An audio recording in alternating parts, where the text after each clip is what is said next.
We're going to give the opportunity now for the few people that have asked to address the board. When I call your name, would you please come forward and introduce yourself? Please remember this is not a dialogue between the members here and the board, but rather your opportunity to speak to us. We're going to ask you to limit your comments to 3 minutes, and please respect the 3 minutes. June will have a time limit. You can see that. Please like you to wrap up your comments. So with that, Patricia Boyle, please. No longer here? Okay.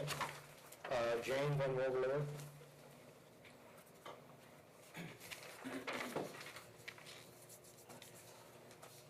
Since this has gone on much longer than I thought it was going to, I'll try to make my words clear.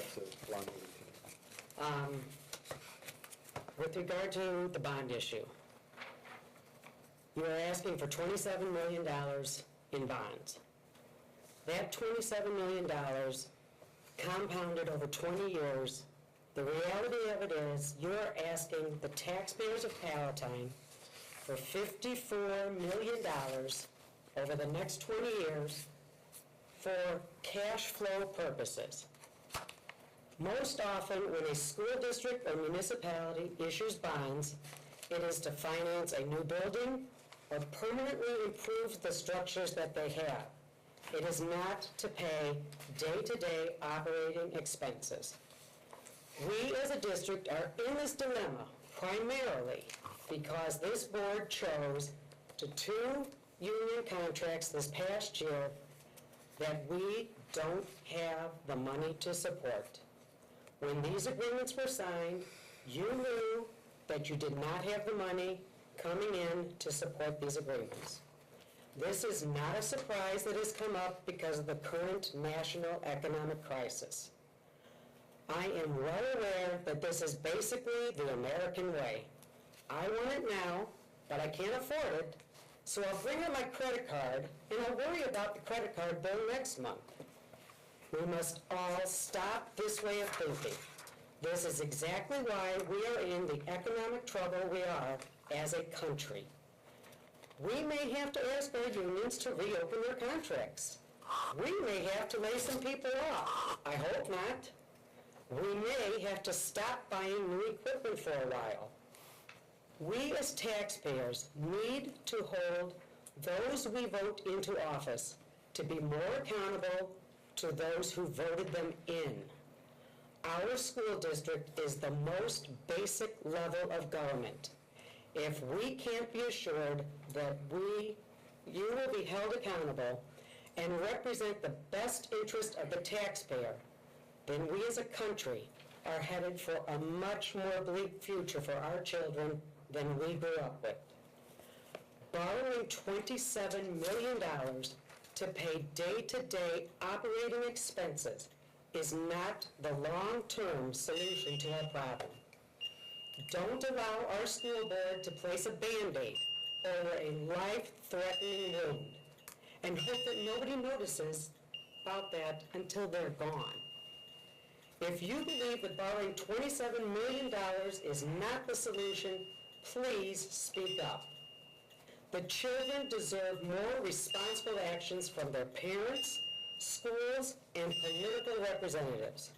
School board members, if you honestly care about the children of District 15, you will not be pressured into taking out a loan. Thank you. Eric Anderson.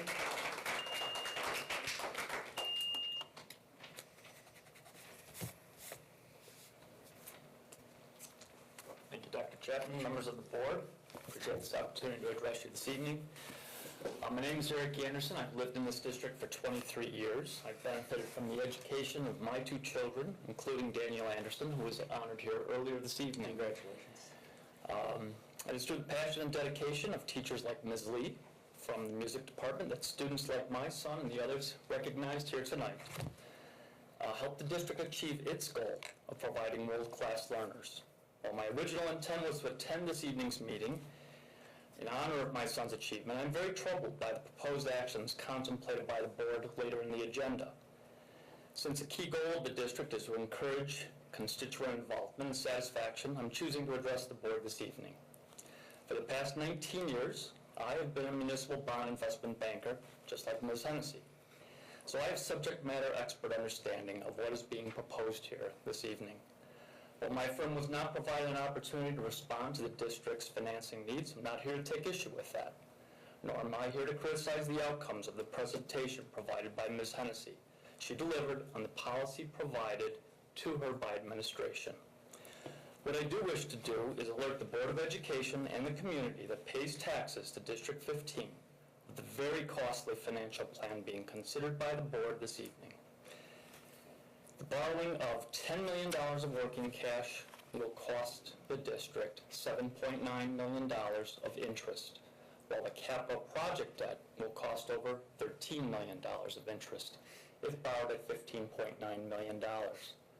Further, because there's refunding involved, there will not indeed be any type of savings, as was hinted earlier. There will indeed be a $5.2 million loss on that refunding. Add that to the total cost. That's all on page 17 of the report this evening. As further stated in the presentation on page 11, the district's prior insurance commitments will need to be addressed, likely requiring additional refunding of the Series 2000 bonds, or as Ms. Hennessy suggested, an additional fee paid to the insurance provider. The 2000 bonds also, because of its bond structure, will likely need to be refunded, only adding to those refunding losses. Under option 2 of the proposed, the proposed redirection of Build America bond subsidies to the district's operating funds is a de facto backdoor operating rate referendum, which is expected to raise over $6 million in funds to bolster the general fund. This action flies in the face of the voters' actions in 2005 that rejected the tax rate increase referendum proposed by the board. The district will subject itself to over $14 million of risk in the coming 18 years by anticipating future consumer price index increases that are tied to its debt service obligations. If CPI proves to be low for an extended period, the district's operating funds will be required to make payments of this debt service. I hear that my time is nearly up. I haven't said anywhere near what I'd like to say. But what I would do is I'd like to say that there are other solutions. I would encourage the board to consider those, and for the sake of the future students, teachers, and taxpayers of District 15, I ask you to table Agenda Item 10-332 and contemplate other actions with regards to managing your working cash flow and funding your capital projects so that this district does not mimic the state of Illinois and promote